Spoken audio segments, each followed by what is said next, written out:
In college algebra, there are three different types of symmetry. The first type of symmetry is with respect to the x-axis. If a graph is symmetric to the x-axis, that means that it is the same on both sides. I'm going to draw a graph here to illustrate x-axis symmetry. If we have a graph that looks similar to this, it would be symmetric to the x-axis. Take note how the x-axis would divide this graph in half. We've got a top half and a bottom half that are exactly the same. So this graph would have symmetry with respect to the x-axis. Another graph with symmetry to the x-axis is one that looks like this. Notice again how the x-axis divides it right in half for the top half and the bottom. Now the second type of symmetry is with respect to the y-axis. If we take a look at the y-axis, we would have a function that is divided in half. So one such function would be a parabola that looks like this.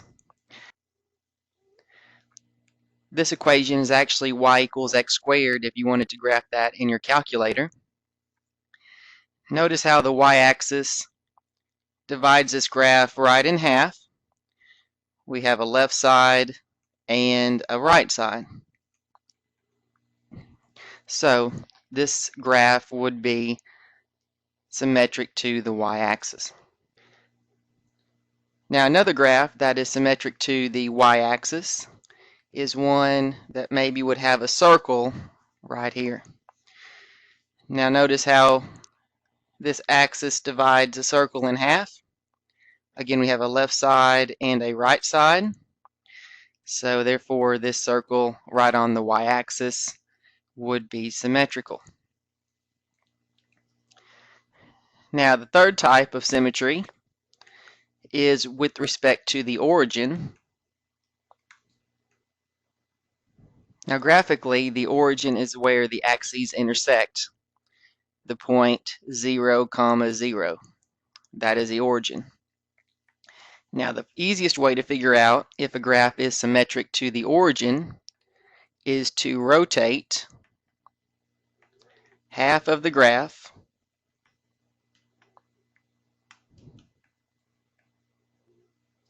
(180°), and the side you rotate must land on the other half.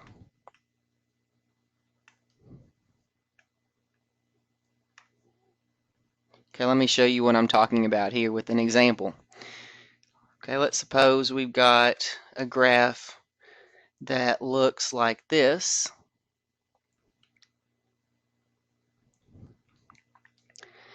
Now this graph does go through the origin, but it doesn't have to. We can have a graph that does not go through the origin but is still symmetric. Now if we take half of the graph, which I'll highlight like this, and we rotate it around 180°, then it will land on the bottom half, which is identical to the top half. So that's the idea with the origin. It's rotating half of the graph 180°, and it must land on the other side. Now that's how we look at these graphically. Now let's take a look at some problems algebraically and figure out how to determine symmetry. So algebraically,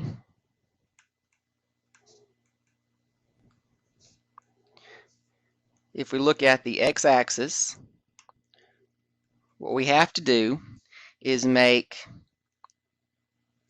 the y variable negative. And we'll make y negative and see if the equation changes. Now for the y-axis, it's just the opposite. you have to make the x variable negative. And to test the origin for symmetry, what you have to do is make both x and y negative.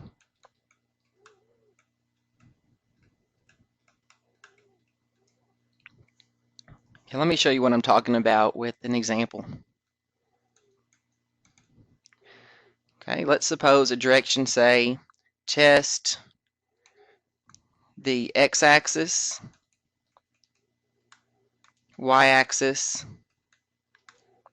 and origin for symmetry.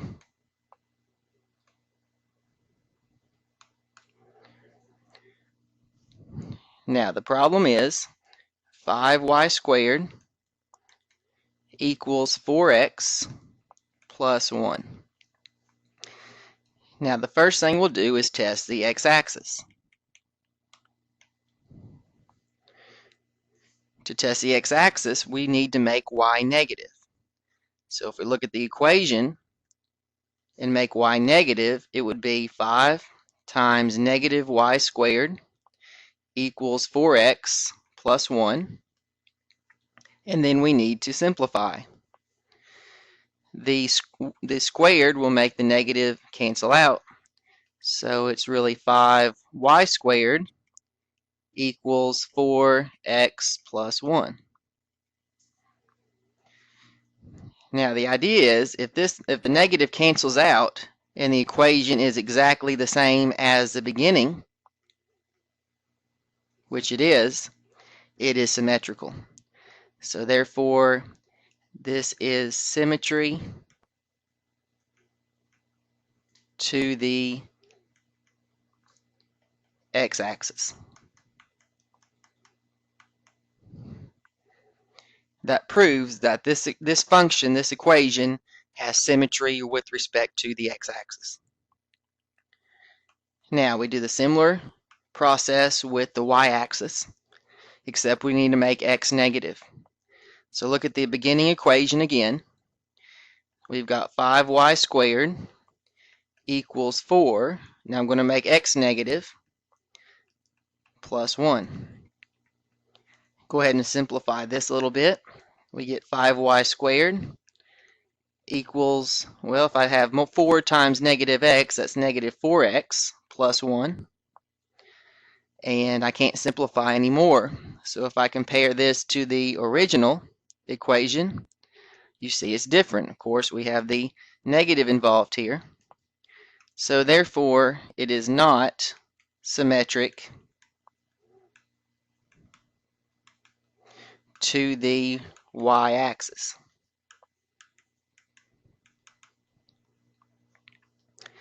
Okay, and the last part is testing the origin. To test the origin, we make both variables negative. So we'll have a 5 times negative y squared equals 4 times negative x plus 1. Let's see what happens with the negatives. We know the squared will make the negative cancel out. So that's 5y squared. And this will be negative 4x plus 1. Okay, we simplified it. Again, compare it to the beginning, and they are different. So therefore, this equation is not symmetric to the origin.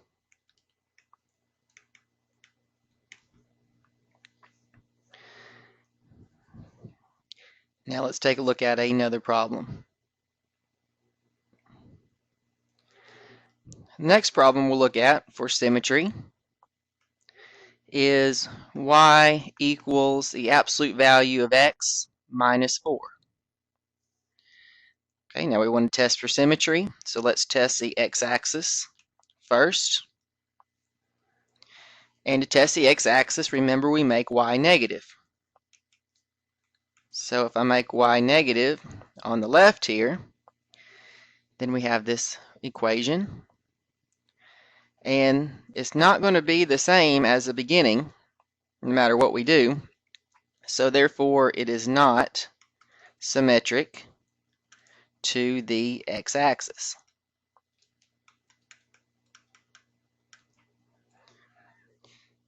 Now let's test the y-axis.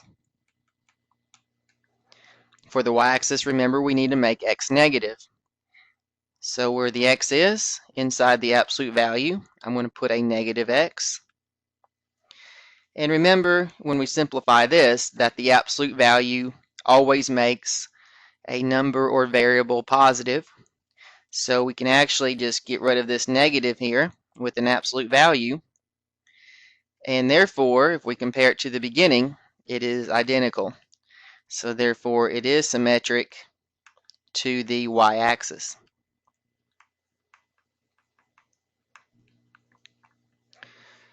Okay, and lastly, we'll test the origin for this problem. And the origin, we need to make both x and y negative. So when we do that, we get this equation. Again, to simplify it, we know that the negative will cancel out with the absolute value. And comparing it to the beginning, of course, it's different. So it is not symmetric to the origin.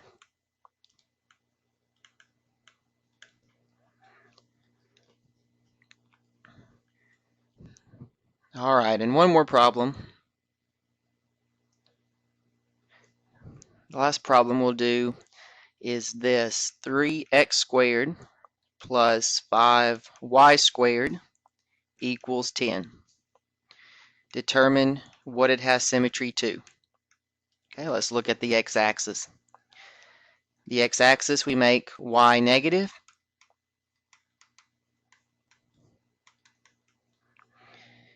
Again, what happens to the squared and negative? Well, they cancel out. So we have 3x squared plus 5y squared equals 10. Compare it to the beginning, and they're exactly the same. Therefore, this equation has symmetry with respect to the x-axis. Now, looking at the y-axis, we make x negative. So when we do that, we have 3 times negative x squared plus 5y squared equals 10. Again, the negative and the squared will cancel out. So we have 3x squared plus 5y squared equals 10. We simplified it and reduced it. Take a look at the original, and we see that they're exactly the same. Therefore, it is symmetric to the y-axis. Now we'll test the origin to wrap it up. The origin will make both variables negative. Okay, so let's plug in a negative x, plug in the negative y. Simplify, we know the negatives cancel out when they're squared. So, of course, we're going to have exactly the same as the beginning. Therefore, it is symmetric to the origin. So that's a quick look at symmetry and how to figure out if an equation is symmetric. You can also look at the graph, if you can graph an equation in the calculator, and determine the symmetry there.